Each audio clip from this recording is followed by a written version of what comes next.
The ride for missing and exploited children isn't happening the way it normally does. It was postponed and then canceled, but this year the participants are still raising money in a new way, in smaller packs. News Channel 2's Kirk Tupai reports on Miles for Hope. Take a bunch, miss. The ride for missing and exploited children is happening virtually this year.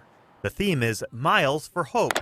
It's usually a very emotional day, and while this year's event is very different, the emotions are still running high. Today we're riding for baby Maddox, who we lost, and then for her niece. Gary Plunkett's niece was taken for a period of 33 years before she was reunited with her family.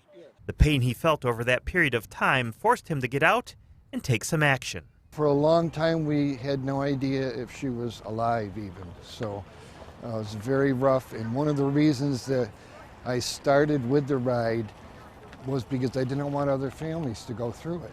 Because of the pandemic restrictions, there are no bagpipes, no cannons, or sirens to be heard. But the memories of the past are helping to carry participants like Crystal Stallmaker through this year's event.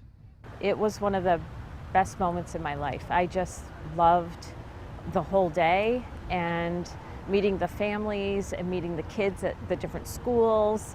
Crystal is riding for Trenton Duckett, who went missing in Florida 12 years ago. She carries his picture and a desire for his family here in central New York. He's still missing. He hasn't been found yet, so I still have hope that he's going to make it home to his family.